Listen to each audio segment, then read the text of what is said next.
Hello, lovelies. 'Tis the season for entertaining, and if you have some hosting in your future, then you have definitely come to the right place, because over the next few weeks, I am going to be sharing some easy but impressive party boards that are gorgeous and are sure to wow your guests.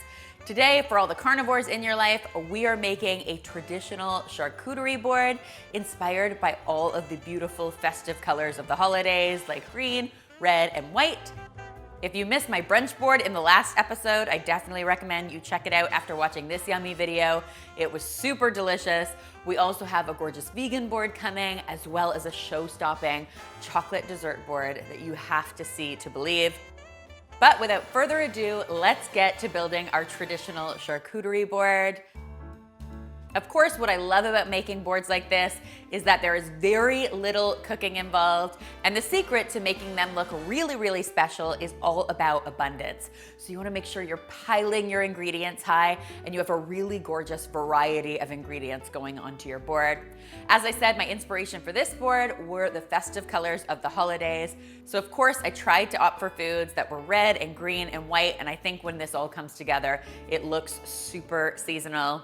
Now, of course, any great charcuterie board features an assortment of cheeses, but to make things a little special on this board, I wanted to go ahead and put together some adorable mini goat cheese bites that I think my guests will absolutely love. You won't believe how easy these were to throw together, but they end up looking so adorable and seasonal.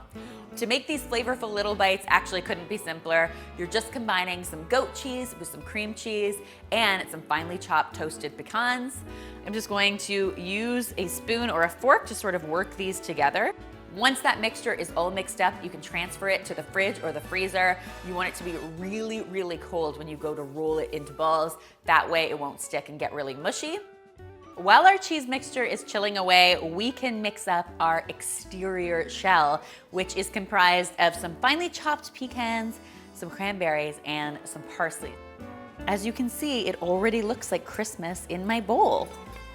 Once our cheese is nice and cool, we'll just use a cookie scoop to get even scoops of cheese, which I'll then roll into little balls and then roll into my amazing pecan cranberry mixture. You wanna be sure to pack this mixture on nice and tight with your hands so they get well coated. If you wanted to make this into a larger cheese ball, sort of a centerpiece of your board, you definitely could do that. I love them as individuals, but this will work just as well as a big one.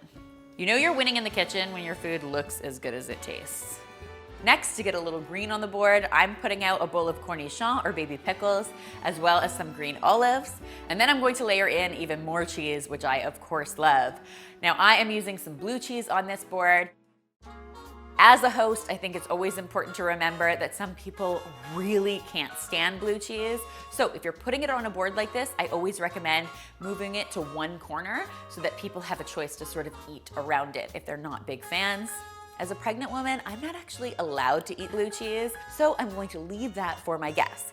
Then I'll pile in some more easy eating cheeses like some pepper jack and some white cheddar, and I'll round out the cheese on this board with a gorgeous baked brie.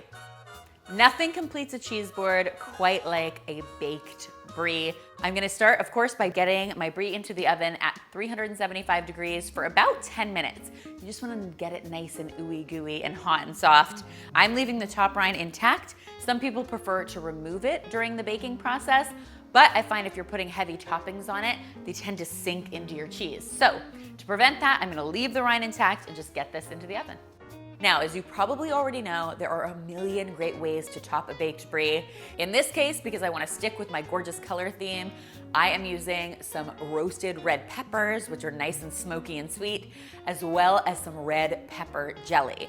Red pepper jelly is such a treat around the holidays. It can usually be found in the deli section at your supermarket, and it's a wonderful combination of sweet with just a touch of spice. I'll garnish that up with a little bit of fresh rosemary, and that brie is ready to be spread on some baguette. Baked brie is always a crowd pleaser, and of course is always a breeze to pull together. Next, for all the carnivores in my life, I am going to pile on some deli meats. For this board, I'm using a combination of hot salami, mild salami, prosciutto, a little capicola, all classic Italian cured meats, and all of my husband's absolute favorites. Then, of course, we need vehicles for all this deliciousness, so it's time to start crowding in the crackers. I've got some amazing Parmesan garlic breadsticks headed onto the board with a little bit of rosemary crostini, as well as some cranberry infused crisps. The truth is you can use any variety of crackers that you want on a board like this, or even keep it simpler with just a little bit of sliced baguette. All of the above will work. To add some crunch as well as some great color, I'm going to finish this board off with these lovely mini bell peppers that I can't get enough of this time of year, as well as some pretty cherry tomatoes. And then I'll just tuck in some fresh sprigs of rosemary, which not only adds a ton of great color, but also adds a really beautiful aroma as well. And there you have it, guys. What could be more festive than this incredible charcuterie board? I love serving a board like this with some dry red and white wine because, hey, even as a pregnant woman, I like living vicariously through my guests. I hope you guys will give this awesome charcuterie board a try. If you do, be sure to tweet me, Instagram me, or Facebook me a photo because I always love seeing your holiday kitchen creations. Keep in mind all of the details on how this board came together are linked in the description box below, so you can take a look for them there. Stay tuned for lots more deliciousness because I have even more gorgeous party platters coming. And finally, if you haven't already, be sure to subscribe because there is lots more deliciousness where this came from.